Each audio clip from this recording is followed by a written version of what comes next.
Gang activity is no longer a big city problem. Several gangs are popping up in small communities all around the mountains. In Asheville alone, detectives say they know of at least 20 different gangs walking the streets. News 13's Megan Shearing has more on the gang activity local agencies are seeing here and how they plan to bust them up. There are so many violent signs that gangs are living in our community.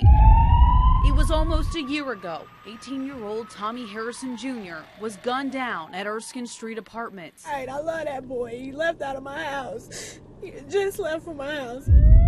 Investigators say two opposing gang members shot him several times out of revenge. Then just recently, AB Tech was put on lockdown after a known gang member was spotted on campus with a gun.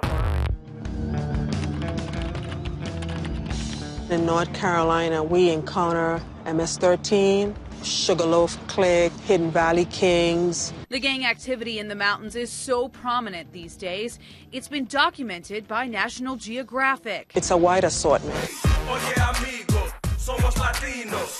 So what is it that's attracting more big-time gangs to our small little towns? A lot of people love to come to Asheville because Asheville is a great city. Well, it's the same thing with gang members. Gang members can see a lot of opportunity here, just like other people. It was in 2000 that the Asheville Police Department says it started to see an increase in gang activity. In Asheville, we began to see a trend occurring. In 2008, APD formed the Gang Vice Unit to investigate the spike in violent crimes associated with gangs. How violent are some of the gangs here in Asheville? Well, we've over the last few years, we've had a few homicides with gang members. Tommy Harrison Jr.'s death is a perfect example. I just want justice for him. I don't know what nobody else wants for him, but all I want is justice for my baby. What we have here in the community is a lot of kids that are wannabes. Law enforcement in Henderson County is also seeing a gang problem. All it takes is for one person to come here or to move here and to organize this group of people, and at that point we're looking at a big problem. This detective, who wished to remain anonymous, would not comment on how many gangs or which gangs are in the county, but the fact that they're on the streets has some residents living in fear. I keep my blinds closed, door shut. You know, I don't really do too much. I'm a homebody. And signs of their crimes are now hitting the World Wide Web. Take a look. Some local gang members are flashing their affiliations on Facebook.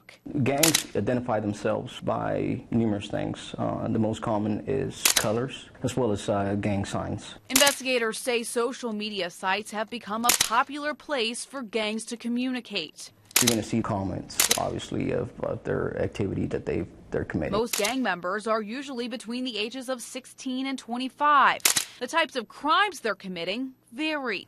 Oftentimes we've seen fights in certain areas like the mall or within the schools where somebody said a term out loud and then another opposing gang member took offense to it. The common crimes, though, are carrying concealed weapons and drugs. And they flash basically rolls of money.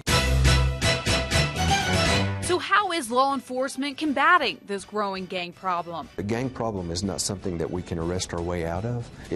Jail is not the answer. Well, local, state, and federal agencies are starting to come together to share information. When we go to training, we will get updates on different things that they're doing with different sets. They may vary how they're doing things to make it not as detectable to law enforcement. Authorities say staying on top of gang activity in the area is key. I think it's the lack of interaction with parents that drives kids to being involved in gangs. The answer is support in the home. Hey, guys.